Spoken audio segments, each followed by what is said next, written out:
Hi friends, welcome back to SP Tech Kannada YouTube channel. ವೀಕ್ಷಕರೇ, ಈ ವಿಡಿಯೋದಲ್ಲಿ ತಮಗೆ ಏನು ಮಾಹಿತಿನ ತಿಳಿಸ್ಕೊಡ್ತಾ ಇದ್ದೀನಿ ಅಂತಂದರೆ, ನಾನು ನಿನ್ನೆ ರೇಷನ್ ಕಾರ್ಡ್ಗೆ ಸಂಬಂಧಪಟ್ಟಂತೆ, ಅದರಲ್ಲಿ ವೀಕ್ಷಕರು ಮುಖ್ಯವಾಗಿ ರೇಷನ್ ಕಾರ್ಡ್ KYCಗೆ ಸಂಬಂಧಪಟ್ಟಂತೆ ವಿಡಿಯೋನ ಅಪ್ಲೋಡ್ ಮಾಡಿದರೆ, ಆ ಒಂದು ವಿಡಿಯೋನ ನೋಡಿಕೊಂಡು ಸಾರ್ವಜನಿಕರು ಬಹಳಷ್ಟು ಜನರು ವೀಕ್ಷಕರು ನಮಗೆ ಕಮೆಂಟ್ಗಳನ್ನು ಮಾಡಿದ್ದಾರೆ. ಏನಂತ ಕಮೆಂಟ್ಗಳನ್ನು ಮಾಡಿದ್ದಾರೆ ಅಂತಂದರೆ, ನಾವು KYC ಸ್ಟೇಟಸ್ನ ಚೆಕ್ ಮಾಡಿದಾಗ ನಮ್ಮ ಒಂದು ರೇಷನ್ ಕಾರ್ಡಲ್ಲಿರುವಂಥ ಎಲ್ಲ ಸದಸ್ಯರದು ಕೂಡ KYC ಕಂಪ್ಲೀಟ್ ಆಗಿದೆ, ಮತ್ತು ನಾವು KYC ಮಾಡಬೇಕಾ ಅಂತ ಕೇಳ್ತಾ ಇದ್ರು. ಇದ್ರ ಬಗ್ಗೆ ತಮಗೆ ಈ ವಿಡಿಯೋದಲ್ಲಿ ಕಂಪ್ಲೀಟ್ ಆಗಿರತಕ್ಕಂಥ ವಿವರಣೆನ ತಿಳಿಸ್ಕೊಡ್ತಾ ಇದ್ದೀನಿ. ಜೊತೆಗೆ ವೀಕ್ಷಕರೇ, ಈ ಒಂದು KYC ಮಾಡಿಸಬೇಕು ಅಂತಂದರೆ ನಾವು ಅಮೌಂಟ್ನ ಪೇ ಮಾಡಬೇಕಾ ಅಥವಾ ಫ್ರೀಯಾಗಿ KYC ಮಾಡಿ ಕೊಡ್ತಾರಾ ಅಂತ ಕೇಳ್ತಾ ಇದ್ರು. ಇದ್ರ ಬಗ್ಗೆಯೂ ಕೂಡ ತಮಗೆ ಕ್ಲಿಯರ್ ಆಗಿರತಕ್ಕಂಥ ಮಾಹಿತಿನ ತಿಳಿಸ್ಕೊಡ್ತಿದ್ದೀನಿ. ಮತ್ತು ಇನ್ನೂ ಕೆಲವೊಂದಿಷ್ಟು ಜನರು ನಮಗೆ ಕಮೆಂಟ್ಗಳನ್ನು ಮಾಡಿದರು. KYC ನಾವು ಆನ್ಲೈನಲ್ಲಿಯೂ ಕೂಡ KYC ಸ್ವತಃ ನಮ್ಮ ಒಂದು ಮೊಬೈಲ್ ಫೋನಿನ ಮುಖಾಂತರವೇ ಮಾಡಬಹುದಾ ಅಂತ ಕೇಳಿದ್ರು. ಇದ್ರ ಬಗ್ಗೆಯೂ ಕೂಡ ತಮಗೆ ಕ್ಲಿಯರ್ ಆಗಿ ಮಾಹಿತಿನ ತಿಳಿಸ್ಕೊಡ್ತಿದ್ದೀನಿ. KYC ಎಲ್ಲಿ ಮಾಡಿಸಬೇಕು, ಹೇಗೆ ಮಾಡಿಸಬೇಕು, ಮತ್ತು KYC ಮಾಡಿಸಿಲ್ಲ ಅಂತಂದರೆ ಏನಾಗುತ್ತೆ, ಮತ್ತು ಕುಟುಂಬದಲ್ಲಿರುವಂಥ ಎಲ್ಲ ಸದಸ್ಯರು ಕೂಡ KYC ಮಾಡಬೇಕಾ ಅಂತ ಕೇಳ್ತಾ ಇದ್ರು. ಇದರೆಲ್ಲದರ ಬಗ್ಗೆಯೂ ಕೂಡ ನೀವು ಏನೆಲ್ಲ ಕಮೆಂಟ್ಸ್ಗಳನ್ನು ಮಾಡಿದಿರಿ, ಎಲ್ಲದರ ಬಗ್ಗೆಯೂ ಕೂಡ ಈ ವಿಡಿಯೋದಲ್ಲಿ ಪ್ರತಿಯೊಂದು ಮಾಹಿತಿನೂ ಕೂಡ ಸ್ಟೆಪ್ ಬೈ ಸ್ಟೆಪ್ ತಮಗೆ ಮಾಹಿತಿನ ತಿಳಿಸ್ಕೊಡ್ತಾ ಇದ್ದೀನಿ, ರೇಷನ್ ಕಾರ್ಡ್ KYCಗೆ ಸಂಬಂಧಪಟ್ಟಂತೆ. ಹೀಗಾಗಿ ಇನ್ನೂ ಯಾರು ವಿಡಿಯೋಗೆ ಲೈಕ್ ಮಾಡಿಲ್ಲ ಅಂತಂದರೆ, ವಿಡಿಯೋ ನೋಡುವಂಥ ಪ್ರತಿಯೊಬ್ಬರು ಕೂಡ ತಪ್ಪದೆ ವಿಡಿಯೋಗೆ ಲೈಕ್ ಮಾಡಿ. ವಿಡಿಯೋಗೆ ಲೈಕ್ ಮಾಡಿದ ತಕ್ಷಣ ಹೈಪರ್ನ ಆಪ್ಷನ್ ಕೂಡ ಬರುತ್ತೆ, ಅದನ್ನು ಕೂಡ ಕ್ಲಿಕ್ ಮಾಡಿ. ಮತ್ತು ಇನ್ನೂ ಯಾರು ನಮ್ಮದು ಯೂಟ್ಯೂಬ್ ಚಾನಲ್ನ ಸಬ್ಸ್ಕ್ರೈಬ್ ಆಗಿಲ್ಲ, ದಯವಿಟ್ಟು ಸಬ್ಸ್ಕ್ರೈಬ್ ಅನ್ನೋ ಆಪ್ಷನ್ ಇದೆ, ಸಬ್ಸ್ಕ್ರೈಬ್ ಆಪ್ಷನ್ ಮೇಲೆ ಈ ರೀತಿಯಾಗಿ ಕ್ಲಿಕ್ ಮಾಡಿ.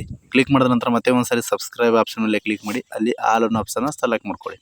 ಈ ರೀತಿ ಮಾಡೋದ್ರಿಂದ ಮುಂದೆ ನಾವು ಯಾವುದೇ ರೀತಿಯಾಗಿರ್ತಕ್ಕಂಥ ಹೊಸ ಮಾಹಿತಿಗಳು, ಹೊಸ ವಿಡಿಯೋಗಳು, ಸಾರ್ವಜನಿಕರಿಗೆ ಉಪಯುಕ್ತವಾಗುವಂಥ ಮಾಹಿತಿಗಳು ನಮ್ಮೊಂದು ಯೂಟ್ಯೂಬ್ ಚಾನಲ್ ಮೇಲೆ ವಿಡಿಯೋಗಳನ್ನು ಅಪ್ಲೋಡ್ ಮಾಡ್ತಾ ಹೋದರೆ ನಿಮಗೆ ನೋಟಿಫಿಕೇಷನ್ ಬರುತ್ತೆ. ನೋಟಿಫಿಕೇಷನ್ ಕ್ಲಿಕ್ ಮಾಡೋ ಮುಖಾಂತರವಾಗಿ ಉಪಯುಕ್ತವಾಗಿರ್ತಕ್ಕಂಥ ಮಾಹಿತಿಗಳನ್ನು ನೀವು ಕೂಡ ಪಡೆದುಕೊಳ್ಬೋದು ಅಂತ ಹೇಳ್ತಾ, ಬನ್ನಿ ವೀಕ್ಷಕರೇ, ತಡ ಮಾಡದೆ ವಿಡಿಯೋನ ಶುರು ಮಾಡೋಣ. ವೀಕ್ಷಕರೇ, ರೇಷನ್ ಕಾರ್ಡ್ಗೆ ಸಂಬಂಧಪಟ್ಟಂತೆ ಭಾಳಷ್ಟು ವೀಕ್ಷಕರು ಕಮೆಂಟ್ಗಳು ಮಾಡಿದರು. ನಾವು KYC ಸ್ಟೇಟಸ್ನ ಚೆಕ್ ಮಾಡಿದ್ದೀವಿ, ರೇಷನ್ ಕಾರ್ಡ್ KYC ಸ್ಟೇಟಸ್ನ ಚೆಕ್ ಮಾಡಿದ್ದೀವಿ. ನಮ್ಮ ಒಂದು ರೇಷನ್ ಕಾರ್ಡಲ್ಲಿರುವಂಥ ಎಲ್ಲ ಸದಸ್ಯರದು ಕೂಡ KYC ಕಂಪ್ಲೀಟ್ ಇದೆ, ಡನ್ ಇದೆ. ಆದರೂ ಕೂಡ ನಾವು ಮತ್ತೆ KYC ಮಾಡಿಸಬೇಕಾ ಅಂತ ಕೇಳ್ತಾ ಇದ್ರು.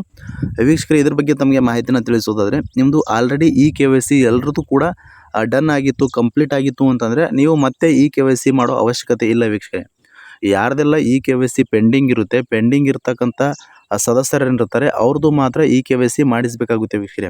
ಮತ್ತು ನಿಮ್ಮ ಒಂದು ಕುಟುಂಬದಲ್ಲಿ ಮುಖ್ಯ ಸದಸ್ಯರದು ಕೂಡ KYC ಆಗಿತ್ತು, ಮತ್ತು ಕುಟುಂಬದಲ್ಲಿರುವಂಥ ಇತರೆ ಸದಸ್ಯರದು ಕೂಡ KYC ಆಗಿತ್ತು ಅಂತಂದರೆ, ನಿಮ್ಮ ಒಂದು ರೇಷನ್ ಕಾರ್ಡಲ್ಲಿರುವಂಥ ಒಬ್ಬ ಸದಸ್ಯರದು ಏನಾದರೂ KYC ಆಗಿಲ್ಲ ಅಂತಂದರೆ, ಆ ಒಂದು ಒಬ್ಬ ಸದಸ್ಯರು ಯಾರಿರ್ತಾರೆ ಅವರ ಒಂದು ರೇಷನ್ ಪ್ರತಿ ತಿಂಗಳು ನಿಮಗೆ ಏನು ಬರ್ತಾ ಇತ್ತು ಆ ಒಂದು ರೇಷನ್ನ ಬರೋದಿಲ್ಲ ವೀಕ್ಷಕರೇ. ಇದು ತಮಗೆ ಕ್ಲಿಯರ್ ಆಗಿ ಅರ್ಥ ಆಗಿದೆ ಅನ್ಕೋತೀನಿ. ಈ ಒಂದು KYC ಯಾಕೆ ಮಾಡ್ಕೊಳ್ತಾ ಇದ್ದಾರೆ ಅಂತಂದರೆ, ಆಹಾರ ಇಲಾಖೆ ಸಚಿವರೇ ಮಾಹಿತಿ ತಿಳಿಸಿರುವ ಹಾಗೆ ಕಳೆದ 5 ವರ್ಷಗಳಿಂದ KYC ಮಾಡೋಕ್ಕೆ ಹೇಳಿದ್ರು ಕೂಡ ಭಾಳಷ್ಟು ಜನರದ್ದು KYC ಪೆಂಡಿಂಗ್ ಇದೆ ಅಂತ ಸರ್ಕಾರದ ಕಡೆಯಿಂದನೇ ಮಾಹಿತಿನ ತಿಳಿಸಿರುವಂಥದ್ದು. ಹೀಗಾಗಿ ವೀಕ್ಷಕರೇ, ಯಾರೆಲ್ಲ KYC ಮಾಡಿಸೋದಿಲ್ಲೋ ಅಂಥವರ ರೇಷನ್ ಕೂಡ ಕ್ಯಾನ್ಸಲ್ ಆಗುವಂಥದ್ದು, ಮತ್ತು ಅವರಿಗೆ ಬರ್ತಕ್ಕಂಥ ಪ್ರತಿ ತಿಂಗಳು ಏನು ರೇಷನ್ ಬರುತ್ತೆ ಅದನ್ನು ಕೂಡ ಕಟ್ ಆಗುತ್ತೆ ಅಂತ ಇಲಾಖೆ ಕಡೆಯಿಂದನೇ ಮಾಹಿತಿನ ತಿಳಿಸಿರುವಂಥದ್ದು.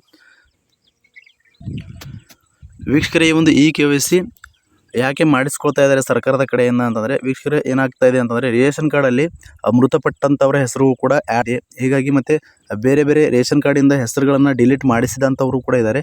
ಹೀಗಾಗಿ ರೇಷನ್ ಕಾರ್ಡಲ್ಲಿ ಪಾರದರ್ಶಕತೆಯನ್ನು ತರುವ ಸಲುವಾಗಿ ಈ ಒಂದು KYC ಪ್ರಕ್ರಿಯೆಯು ಕೂಡ ಪ್ರಾರಂಭ ಮಾಡಿರುವಂಥದ್ದು ವೀಕ್ಷಕರೇ.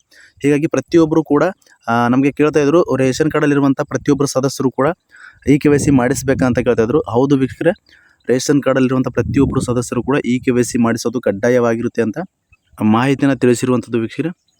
ಮತ್ತು ವೀಕ್ಷಕರೇ, ಇನ್ನೂ ಕೆಲವೊಂದಿಷ್ಟು ಜನರು ನಮಗೆ ಕಮೆಂಟ್ಗಳನ್ನ ಮಾಡ್ತಾಯಿದ್ರು. ಕಮೆಂಟ್ ಮಾಡಿ ಕೇಳಿದ್ದಾರೆ, ನಿನ್ನೆ ನಾವು KYC ಮಾಡಿಸಬೇಕು ಅಂತಂದರೆ ಹಣನ ಪೇ ಮಾಡಬೇಕಾ ಅಂತ ಕೇಳ್ತಾಯಿದ್ರು ವೀಕ್ಷಕರೇ. ಯಾವುದೇ ರೀತಿಯಾಗಿರ್ತಕ್ಕಂಥ ಹಣನ ಪೇ ಮಾಡೋ ಅವಶ್ಯಕತೆ ಇಲ್ಲ ವೀಕ್ಷಕರೇ, ಇದು ಫ್ರೀಯಾಗಿ KYC ಮಾಡಿಕೊಡುವಂಥದ್ದು. ಇನ್ನೂ ಕೆಲವೊಂದಿಷ್ಟು ಜನರು ನಮಗೆ ಕಮೆಂಟ್ಗಳನ್ನು ಮಾಡಿದರು, KYC ನಾವು ಆನ್ಲೈನಲ್ಲಿ ಕೂಡ ಮಾಡಬಹುದಾ ಅಥವಾ ರೇಷನ್ ಅಂಗಡಿಗಳಿಗೆ ಹೋಗಿ KYC ಮಾಡಿಸಬೇಕಾ ಅಂತ ಕೇಳ್ತಾಯಿದ್ರು. ವೀಕ್ಷಕರೇ, ಆನ್ಲೈನಲ್ಲಿ KYC ಮಾಡಿಸೋಕ್ಕೆ ಅವಕಾಶನ ಕಲ್ಪಿಸಿಕೊಟ್ಟಿಲ್ಲ. ಹೀಗಾಗಿ ನೀವು ಪ್ರತಿ ತಿಂಗಳು ಏನು ರೇಷನ್ನ ತರ್ತಾ ಇರ್ತೀರಿ, ರೇಷನ್ ಅಂಗಡಿಯವರ ಹತ್ತಿರ ಹೋಗಿ KYC ಮಾಡಿಸಿ, ಯಾರ್ದೆಲ್ಲ ಆಗಿಲ್ಲ ಅಂಥವ್ರದ್ದು KYC ಮಾಡಿಸಿ ವೀಕ್ಷಕರೇ. ಕುಟುಂಬದಲ್ಲಿರುವಂಥ ಎಲ್ಲ ಸದಸ್ಯರದು ಕೂಡ KYC ಕಂಪ್ಲೀಟ್ ಮಾಡಬೇಕಾಗುತ್ತೆ. ಹೀಗಾಗಿ ಪ್ರತಿಯೊಬ್ಬರು ಕೂಡ KYC ಮಾಡಿಸಿ. ರೇಷನ್ ಅಂಗಡಿಯಲ್ಲಿ ಹೋಗಿ ನೀವು KYC ಮಾಡಿಸಬೇಕಾಗುತ್ತೆ. ಥಂಬ್ ನೀಡೋ ಮುಖಾಂತರವಾಗಿ KYC ಮಾಡಿಸಬೇಕಾಗುತ್ತೆ. ಅಕಸ್ಮಾತ್ ಆಗಿ ಏನಾದರೂ ನಿಮ್ಮ ಒಂದು ಥಂಬ್ ವರ್ಕ್ ಆಗಿಲ್ಲ ಅಂತಂದರೆ ನೀವು ಫೇಸ್ ಅಥೆಂಟಿಕೇಷನ್ ಮಾಡೋ ಮುಖಾಂತರವಾಗಿ KYCನ ಕಂಪ್ಲೀಟ್ ಮಾಡ್ಕೊಳ್ಬೋದು ವೀಕ್ಷಕರೇ. ಇದು ತಮಗೆ ಅರ್ಥ ಆಗಿದೆ ಅನ್ಕೋತೀನಿ. ಮತ್ತು ವೀಕ್ಷಕರೇ ಇನ್ನೂ ಕೆಲವೊಂದಿಷ್ಟು ಜನರು ಕಮೆಂಟ್ಗಳನ್ನು ಮಾಡಿದರು, ಆನ್ಲೈನಲ್ಲಿ ಮೇರಾ ಇ-KYC ಅನ್ನೋ ಆ್ಯಪ್ ಮುಖಾಂತರವಾಗಿಯೂ ಕೂಡ ಇ-KYC ಕಂಪ್ಲೀಟ್ ಮಾಡ್ಕೊಳ್ಬೋದಾ ಅಂತ ಕೇಳ್ತಾ ಇದ್ರು.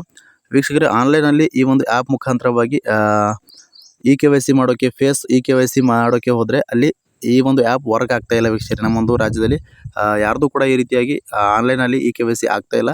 ಹೀಗಾಗಿ ನಿಮ್ಮ ಒಂದು ರೇಷನ್ ಅಂಗಡಿ ಏನಿರುತ್ತೆ, ನೀವು ರೇಷನ್ನ ಪ್ರತಿ ತಿಂಗಳು ಯಾವ ಒಂದು ಅಂಗಡಿಯಿಂದ ರೇಷನ್ ತರ್ತೀರಾ ಆ ಒಂದು ಅಂಗಡಿಗೆ ಹೋಗಿ ಅಲ್ಲಿ ಇ-KYCನ ಕಂಪ್ಲೀಟ್ ಮಾಡ್ಕೊಳ್ಬೇಕು ವೀಕ್ಷಕರೇ.